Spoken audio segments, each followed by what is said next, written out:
talento para ter talento. E também será como um homem que, ao sair de viagem, chamou seus servos e confiou-lhes os seus bens. O Senhor respondeu: muito bem, servo bom e fiel. Você foi fiel no pouco, eu o porei sobre o muito. Venha e participe da alegria do seu Senhor. Pois a quem tem, mais será dado e terá em grande quantidade. Mas a quem não tem, até o que tem lhe será tirado. Mateus 25, 14, 21 e 29. Apresentamos recentemente a nossa versão da controversa parábola das 10 virgens. Porém, agora se faz necessário elevar bastante o nível da denúncia para revelar o aviltamento que está sendo perpetrado contra outra parábola contada por Jesus, cujas implicações se mostram bem mais graves e cuja contundência extrapola os estreitos limites do universo em que ela vem sendo ministrada. Trata-se da parábola dos talentos, narrada em Mateus 25. Palavras de Jesus tão à frente do seu tempo que mereceriam obrigatoriamente reflexões mais apuradas e criteriosas. Algo muito além das corriqueiras versões que vêm sendo desenvolvidas pelo pensamento teológico de hoje, pois estas têm servido tão somente para constranger a membresia da Igreja, colocando sobre seus ombros encargos e responsabilidades para os quais os seus líderes são as únicas pessoas remuneradas para executá-los.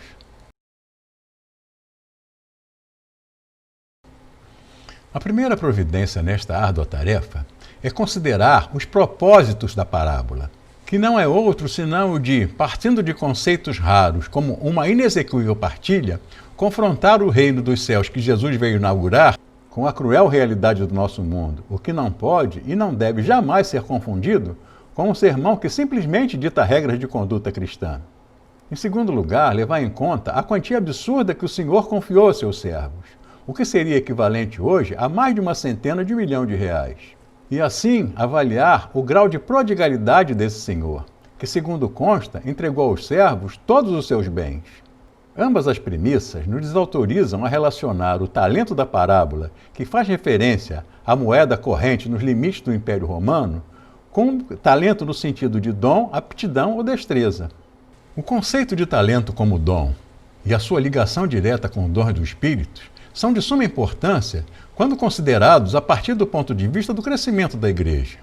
No entanto, Paulo, quando escreveu a sua primeira epístola aos Coríntios, não se importou tanto com aqueles que estavam negligenciando os dons que receberam. Sua urgente reprovação foi dirigida exclusivamente àqueles e àquelas que estavam fazendo uso nefasto desses dons. Obedeça ao que está escrito. Ninguém deve se orgulhar de uma pessoa e desprezar outra. Quem é que fez você superior aos outros? Por acaso, não foi Deus quem lhe deu tudo o que você tem? Então por que é que você fica orgulhoso como se o que você tem não fosse dado por Deus? 1 Coríntios 4, 6 e 7. Paulo está tecendo críticas pesadas a um grupo que, por ter recebido um dom espiritual supostamente mais elevado, estava segregando pessoas por se julgarem superiores a elas. Mas essa não é a questão levantada pela parábola, e sim a de colocar em destaque o que nela existe de conflitante com a nossa realidade.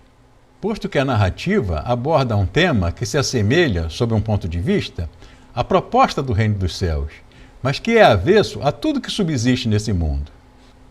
A parábola não trata da capacitação de pessoas para um melhor desempenho nas suas comunidades religiosas, mas faz referência ao uso da enorme quantia disponibilizada aos servos.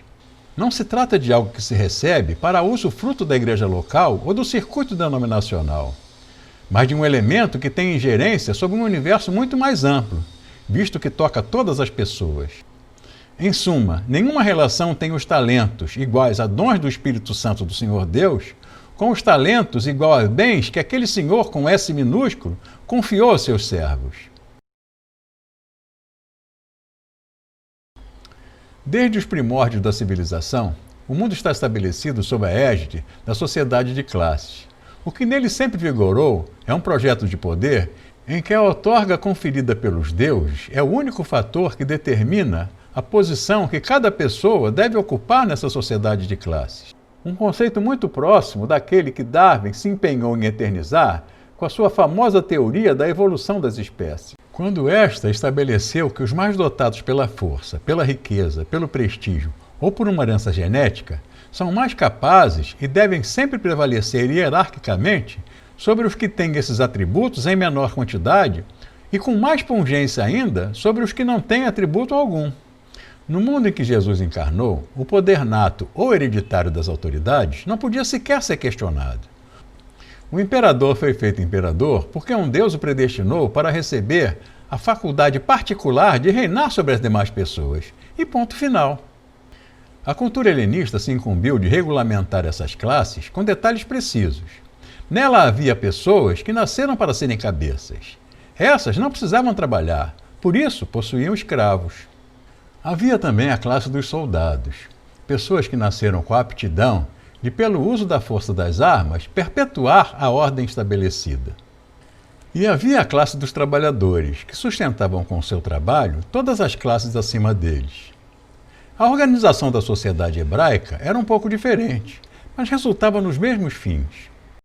Os cheios do Espírito de Deus eram somente os ricos, os que tinham cultura, os que tinham prestígio e principalmente saúde física e mental. Todos os que não possuíam esses dotes foram punidos pela maldição de Deus, e nada havia que pudesse mudar esse quadro. Por esse exato motivo, Jesus causou extrema perplexidade entre os fariseus quando curou o amaldiçoado cego de nascença. É neste contexto que Jesus vai contar a parábola dos talentos. E é esta parábola, que parece ter uma relevância pontual e restrita aos olhos da modernidade, que vai proclamar que o reino dos céus tem como proposta desmantelar definitivamente a consensual sina da hierarquia natural que governa esse mundo. O Senhor da parábola enalteceu a fidelidade dos 2 primeiros servos pela correta aplicação daquilo que chamou de pouco, e diante disso prometeu-lhes encargos maiores ainda. Ao passo que o terceiro decretou eterna insolvência por conta do seu fracasso.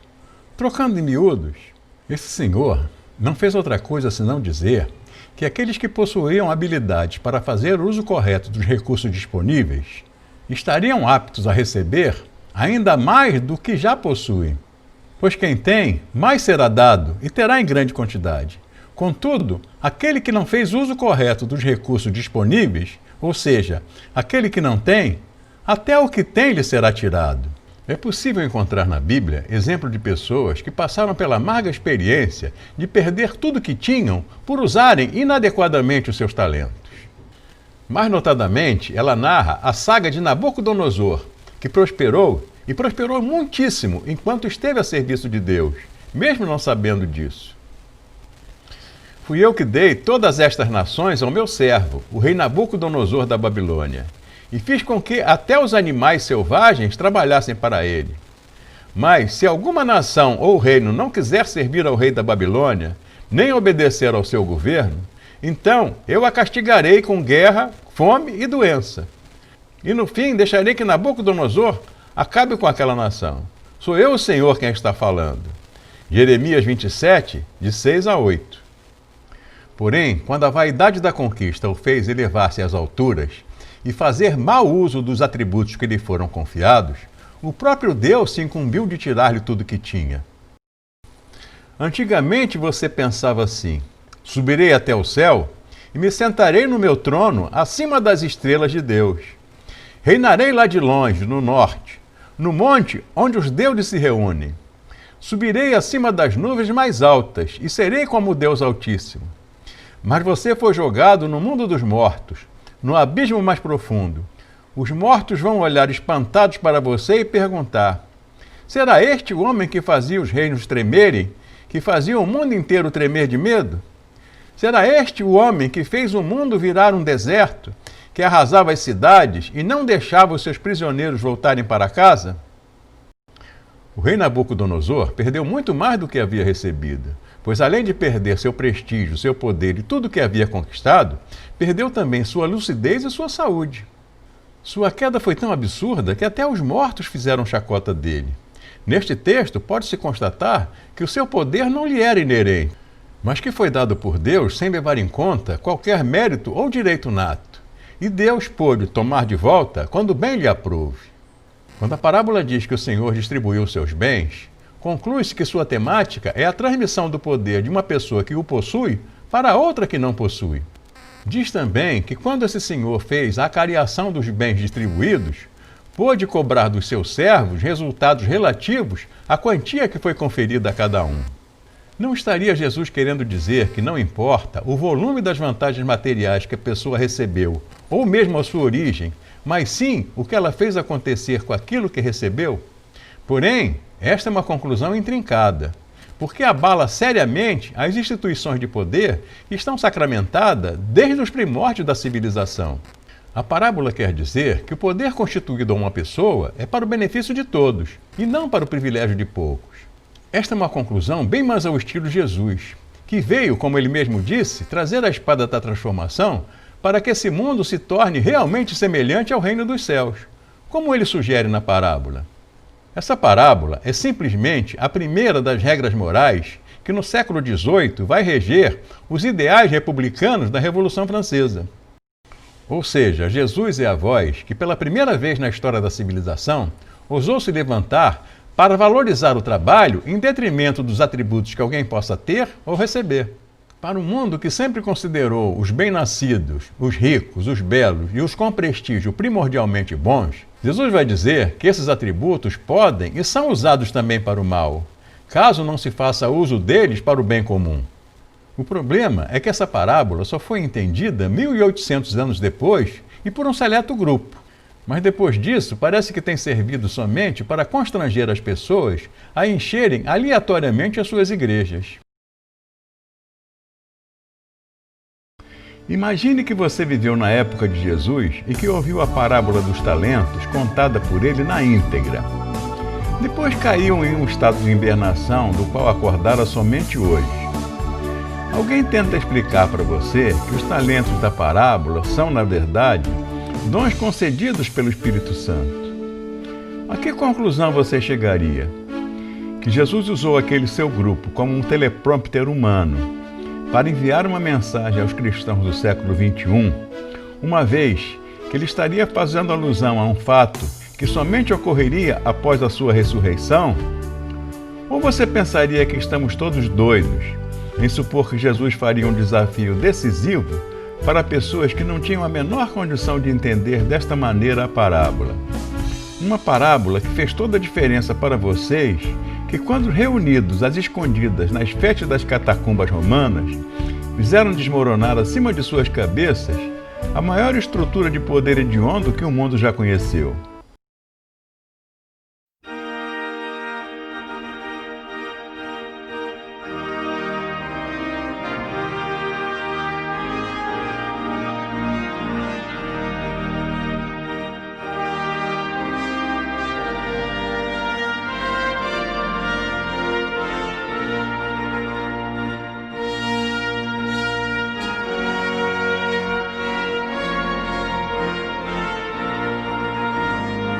As moedas no tempo de Jesus variavam com a época e com o local em que eram usadas. Mas com a tabela abaixo podemos ter uma ideia bastante aproximada da realidade. Na parábola contada por Lucas, a moeda é minas. Os montantes variam bastante, mas ainda assim são exorbitantes. Obrigado por nos assistir até o final.